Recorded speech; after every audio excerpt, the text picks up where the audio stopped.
क्या दोस्तों आपको पता है आजकल सुर्खियों में रहे शब्द आईपीओ का पूर्ण स्वरूप क्या होता है? प्रतिवर्ष विश्व शिक्षक दिवस कब मनाया जाता है? दुनिया में सबसे पहले नैनो यूरिया का कमर्शियल उत्पादन कहां शुरू किया गया है? ऐसे ही 13 बड़ी खबरों को कवर करते हुए हमने आज का बोले तो 5 अक्टूबर 2021 का करंट अफेयर का वीडियो तैयार किया है। क्वालिटी की दृष्टि से बेस्ट है यह वीडियो, आप लास्ट तक देखें। लास्ट में मैं आपसे एक क्वेश्चन पूछूंगा जिसका आंसर आपको नीचे कमेंट बॉक्स में देना है। और अभी तक आपने हमारी जीके 2020 चैनल को सब्सक्राइब नहीं किया है तो सब्सक्राइब कीजिए, पास में जो बेल आइकन है उसे भी प्रेस कर दीजिए, क्योंकि आने वाले हर एक वीडियो की अपडेट आपको सबसे पहले मिले। और आज के वीडियो के क्वेश्चन की पीडीएफ फाइल आप पढ़ना चाहते हैं तो नीचे डिस्क्रिप्शन में लिंक रख दी है, वहां पर क्लिक करके डाउनलोड कर सकते हैं, पढ़ सकते हैं। चलिए बिना वक्त गवाए स्टार्ट करते हैं पहले क्वेश्चन से। पहला क्वेश्चन, आजकल सुर्खियों में रहने वाला टर्म आईपीओ का पूर्ण स्वरूप क्या है? दोस्तों आजकल सुर्खियों में रहने वाला टर्म आईपीओ का पूर्ण स्वरूप क्या है? आईपीओ का पूर्ण स्वरूप है इनिशियल पब्लिक ऑफर, यानी कि इस क्वेश्चन का सही आंसर है ऑप्शन ए। आईपीओ का पूर्ण स्वरूप इनिशियल पब्लिक ऑफर। और यह आईपीओ क्या है? दोस्तों कोई भी कंपनी जब भी शेयर बाजार में स्टार्ट करती है और उनके शेयर की जो लिस्टिंग होती है दोस्तों, इनसे पहले आईपीओ कंपनी द्वारा डिक्लेयर किए जाते हैं। क्या बात है? तो देखो, देश की सबसे बड़ी insurance company life insurance corporation of India यानी कि एलआईसी अपने इनिशियल पब्लिक ऑफर यानी कि आईपीओ के लिए नवंबर में सेबी के समक्ष मसौदा दस्तावेज प्रस्तुत करेगी। और ऐसी तो बहुत सी कंपनी है जिन्होंने दोस्तों आईपीओ के डिक्लेरेशन कर दिए हैं और इसके काफी ज्यादा दोस्तों दाम भी मिलते हैं, यानी कि मुनाफा भी मिलता है। एक तरफ से आप शेयर बाजार ही समझ लो। तो देखो दोस्तों, आईपीओ का फुल फॉर्म क्या होता है?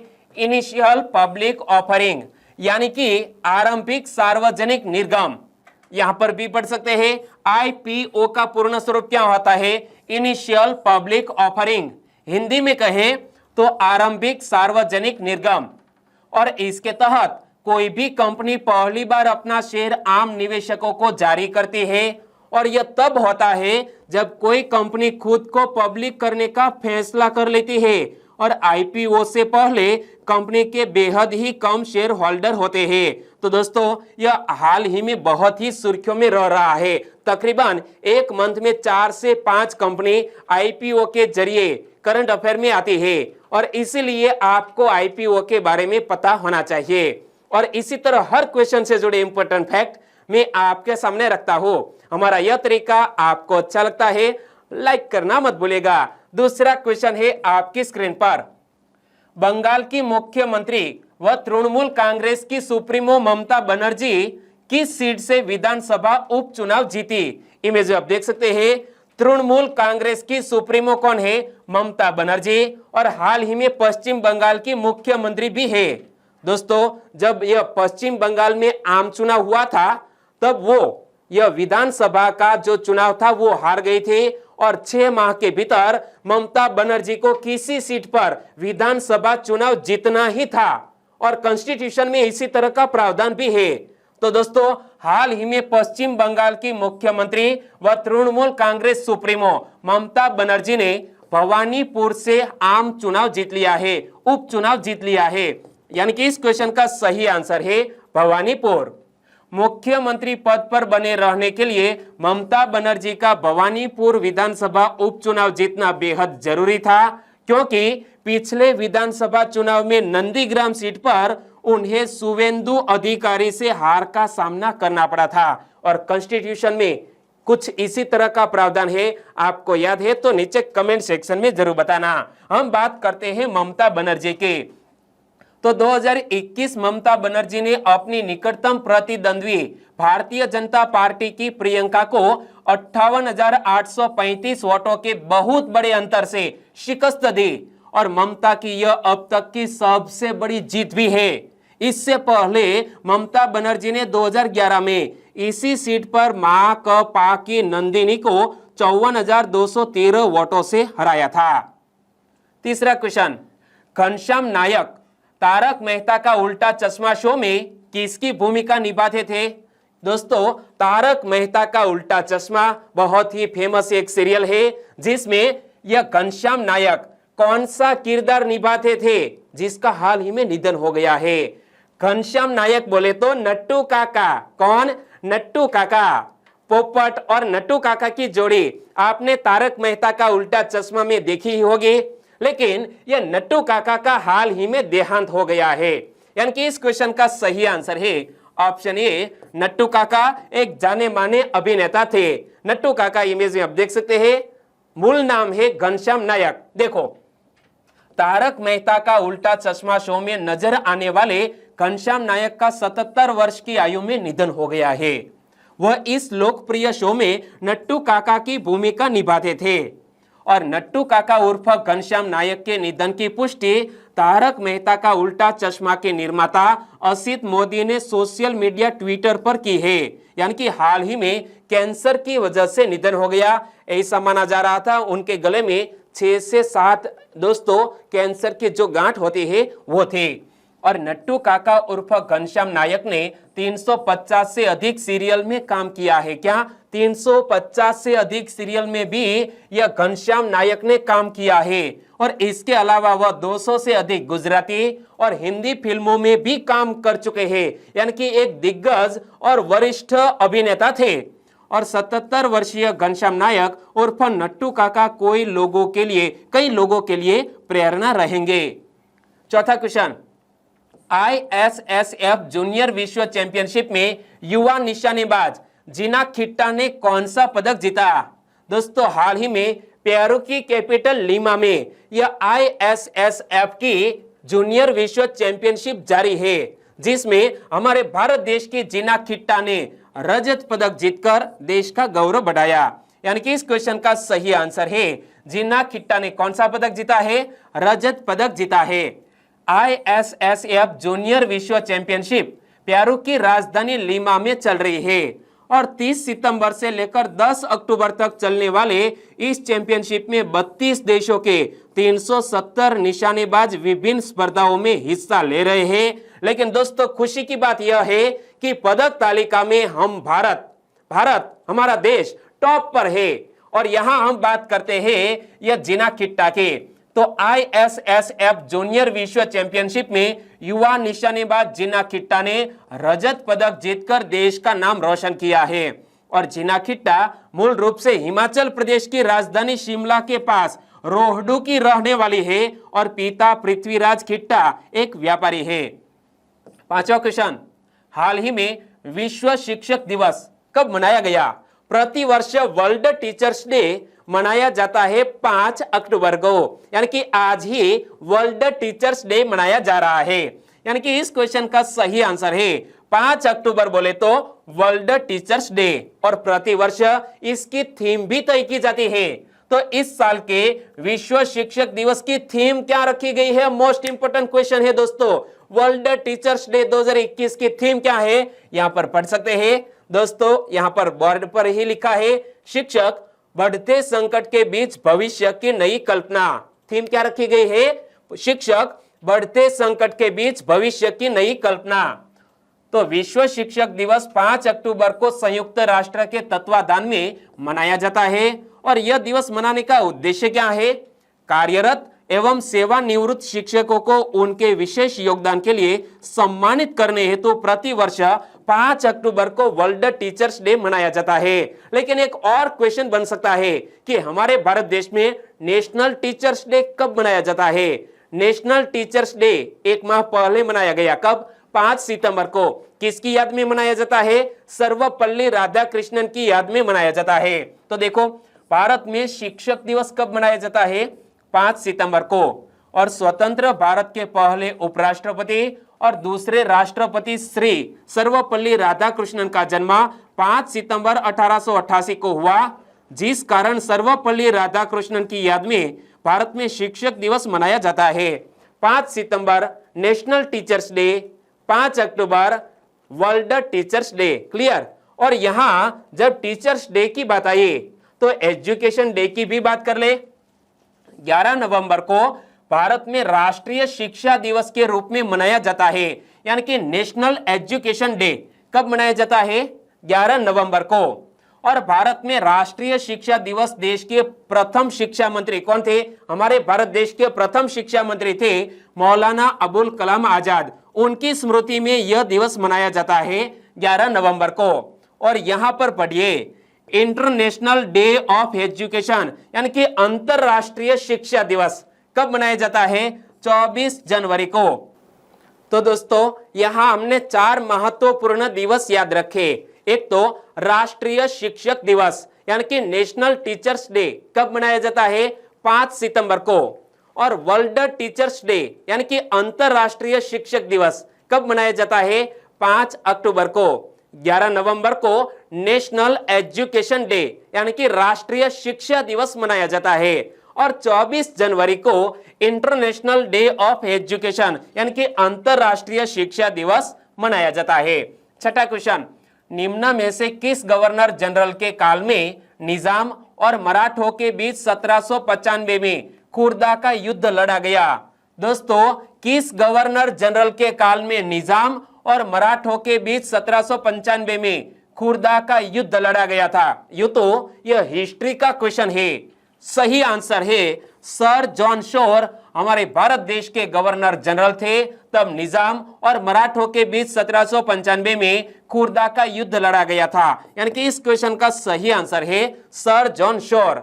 लेकिन यह अंग्रेज अधिकारी करंट अफेयर में क्यों आए? तो देखो, सर जॉन शोर का जन्म 5 अक्टूबर 1751 में हुआ और सन 1793 से लेकर 1798 तक भारत का गवर्नर जनरल रहा है सर जॉन शोर। इमेज में आप देख सकते हैं। और जॉन शोर के समय में ब्रिटिश संसद ने 1793 का चार्टर्ड एक्ट पास किया था। और आगे मैं आपको बताऊं तो सर जॉन शोर के काल में निजाम और मराठों के बीच 1795 में खुर्दा का युद्ध लड़ा गया और इस समय सर जॉन शोर ने हस्तक्षेप की नीति का पालन किया और उसने केवल अवध के मामले में हस्तक्षेप किया था। यूं तो हिस्ट्री का क्वेश्चन था, लेकिन करंट अफेयर से ताल्लुक रखने वाली यह हिस्ट्री की घटनाओं को भी हम इस करंट अफेयर में शामिल करते हैं, क्योंकि आपकी एग्जामिनेशन में हिस्ट्री का जो पार्ट है वो भी मजबूत बनना चाहिए। तो ऐसा ही एक और क्वेश्चन, किसके शासन काल में गोंडवाना की प्रजा लगान की अदायगी स्वर्ण मुद्राओं और हाथियों से करती थी? क्या बात है, एक ऐसा वक्त था जब गोंडवाना की प्रजा लगान की अदायगी स्वर्ण मुद्राओं और हाथियों से करती थी। किसके शासन काल में? रानी दुर्गावती के शासन काल में। यानी कि इस क्वेश्चन का सही आंसर है रानी दुर्गावती। रानी दुर्गावती को याद क्यों किया? क्योंकि आज है रानी दुर्गावती का जन्म दिवस। रानी दुर्गावती का जन्म 5 अक्टूबर 1524 को हुआ, निधन 24 जून 1564 को। और रानी दुर्गावती गोंडवाना की शासक थी जो भारतीय इतिहास की सर्वाधिक प्रसिद्ध रानियों में गिनी जाती है। और दुर्गावती ने 16 वर्ष तक कुशलता से राज संभाला।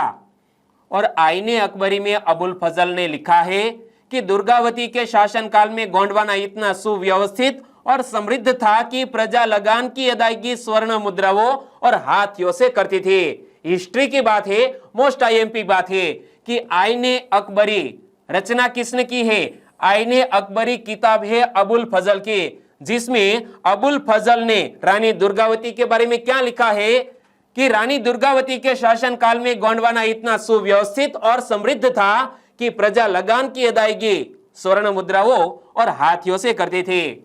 और वीरांगना महारानी दुर्गावती कालिंजर के राजा कीर्ति सिंह चंदेल की एकमात्र संतान थी।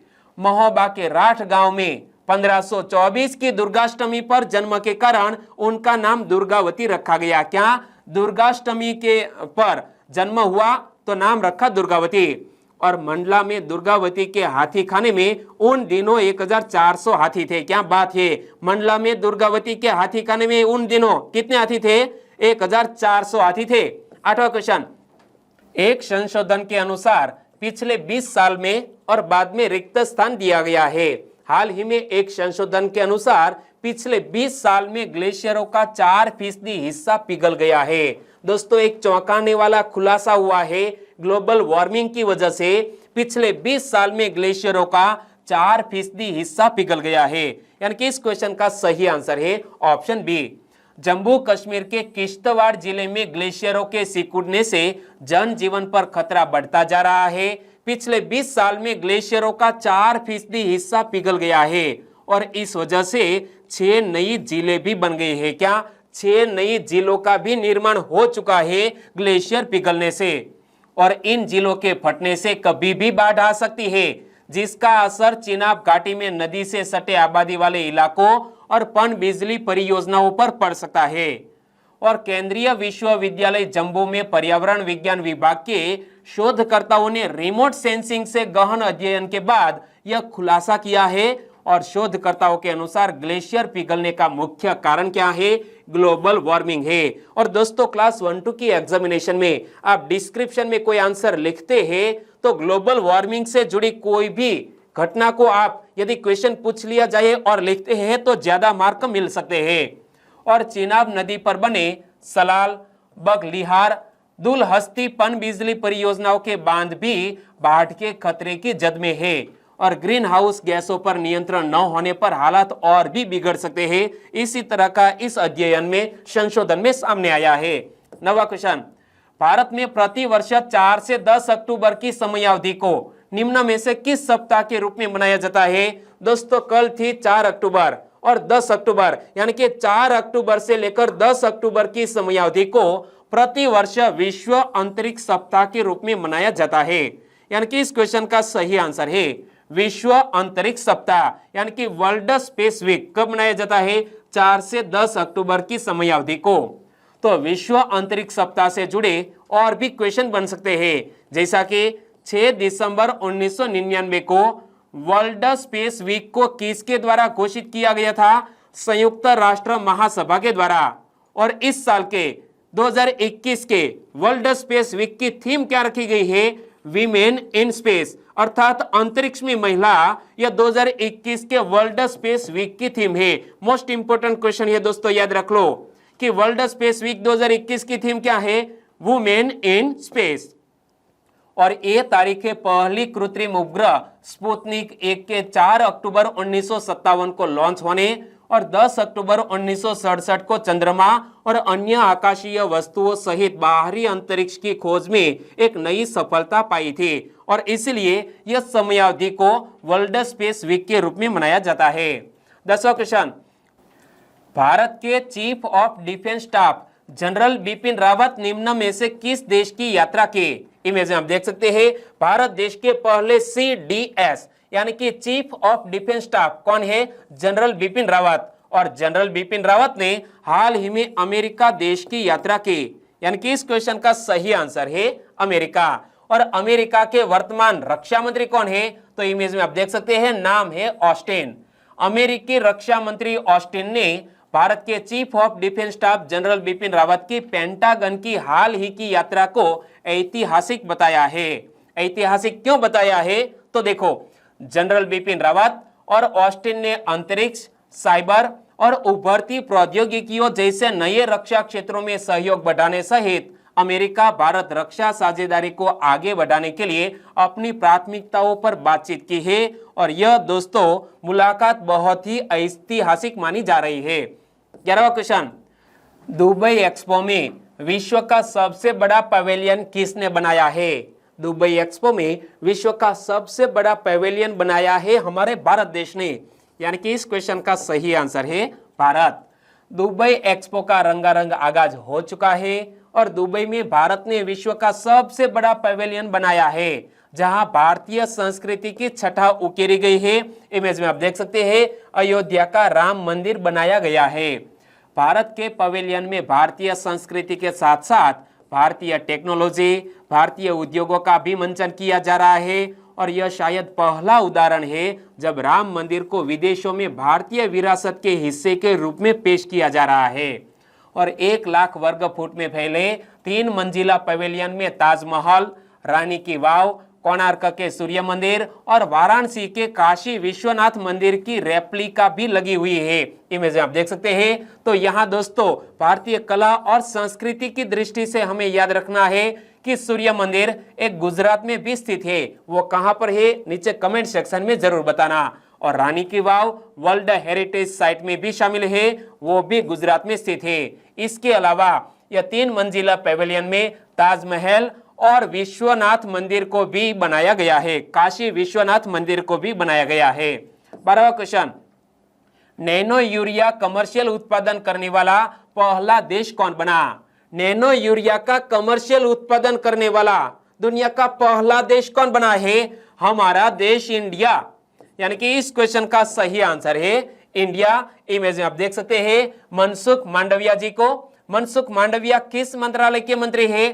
केंद्रीय रसायन एवं उर्वरक मंत्री है और वर्तमान में स्वास्थ्य एवं परिवार कल्याण मंत्री भी है मनसुख मांडविया जी। श्री मनसुख मांडविया की उपस्थिति में गुजरात के भावनगर में बड़ी संख्या में किसानों की मौजूदगी में नैनो लिक्विड यूरिया के ड्रोन छिड़काव का व्यावहारिक फील्ड ट्रायल किया गया। यानी कि दुनिया का सबसे पहला नैनो यूरिया बनाया गया है भारत देश में, और भारत देश में भी गुजरात में, और गुजरात में इसका पहला ट्रायल भी लिया गया है। लेकिन यह उत्पादन कमर्शियल रूप से किसने शुरू किया है? ड्रोन द्वारा लिक्विड नैनो यूरिया के छिड़काव के प्रदर्शन का यह कार्य नैनो यूरिया विकसित करने वाली कंपनी इफ्को द्वारा किया गया। क्या? इफ्को नामक कंपनी द्वारा यह नैनो यूरिया विकसित किया गया है, और इसके साथ ही भारत नैनो यूरिया का कमर्शियल उत्पादन करने वाला विश्व का पहला देश बन गया है। 13वां और लास्ट क्वेश्चन, निम्न में से किस देश ने इन दिनों बिजली का गंभीर संकट चल रहा है? निम्न में से किस देश में हाल ही में बिजली का गंभीर संकट चल रहा है? किस देश में? हमारे पड़ोसी मुल्क चीन देश में। यानी कि इस क्वेश्चन का सही आंसर है चीन देश। चीन में इन दिनों बिजली का गंभीर संकट चल रहा है। कोयले की कमी की वजह से चीन के पावर प्लांट में बिजली नहीं बन पा रही है, जिससे चीन में फैक्ट्री के साथ साथ लोगों के घरों में भी दी जाने वाली बिजली का भी संकट खड़ा हो गया है। और हमारे भारत देश ने, भारत सरकार ने भी कोल इंडिया को अलर्ट जारी किया है। क्या कहा है? कोयले से बिजली बनाने वाले संयंत्र में कोयले की किल्लत की वजह से बिजली के उत्पादन पर असर पड़ रहा है, और आशंका है कि बिजली उत्पादन ठप होने की वजह से भारत में भी चीन जैसा बिजली संकट पैदा हो सकता है। और अब बात करते हैं लास्ट वीडियो के क्वेश्चन के। लास्ट वीडियो में मैंने आपसे क्वेश्चन पूछा था, राइट लाइवलीहुड अवार्ड 2021 से किस संगठन को सम्मानित किया गया? राइट लाइवलीहुड अवार्ड 2021 से लाइफ नामक संगठन को सम्मानित किया गया। यानी कि इस क्वेश्चन का सही आंसर था लाइफ। और लाइफ का पूर्ण स्वरूप क्या होता है वो भी बहुत से फ्रेंड ने यहां लिखा है। तो दोस्तों, सही आंसर देने वाले कुछ फ्रेंड के नाम लेना चाहूंगा। वो है वसावा दिव्येश, म्यू जोशी, आकाश वशिष्ठ ने सही आंसर भी दिया है, और लाइफ का पूर्ण स्वरूप भी लिखा है legal initiative for forest and environment. हमारे और भी सब्सक्राइबर फ्रेंड है, वो है मिस्टर देक्की सुगी, गोहेल चांदनी, किंजल चावड़ा। इन सभी दोस्तों ने लाइफ सही आंसर भी लिखा, साथ साथ पूर्ण स्वरूप भी लिखा। बहुत बढ़िया। मानसी प्रजापति, विजय लंबारिया, परेश वाटेल, चंदू भाई राठवा, अभीश कुमार, वीरूभा गोहेल, वसावा अरुणा और रोहित हडियाल, सभी दोस्तों का आंसर बिल्कुल सही। बहुत बहुत धन्यवाद। और आज के वीडियो का क्वेश्चन ए रहा स्क्रीन पर। आईपीएल 2021 के दूसरे फेज में शतक लगाने वाले पहले बल्लेबाज कौन बन गए हैं? क्या आईपीएल 2021 के दूसरे फेज में शतक लगाने वाले पहले बल्लेबाज कौन बन गए हैं? सही ऑप्शन चुन लिया है तो आंसर दीजिए नीचे कमेंट बॉक्स में। और वीडियो वाकई में आपको अच्छा लगा है, हेल्पफुल लगा है, तो आपके दोस्तों को फेसबुक, व्हाट्सएप या टेलीग्राम के जरिए इस वीडियो की लिंक शेयर करना मत भूलिएगा। बस छोटी सी उम्मीद के साथ वीडियो खत्म करते हैं, फिर मिलेंगे नए करंट अफेयर वीडियो के साथ। तब तक के लिए टेक केयर एंड जय हिंद।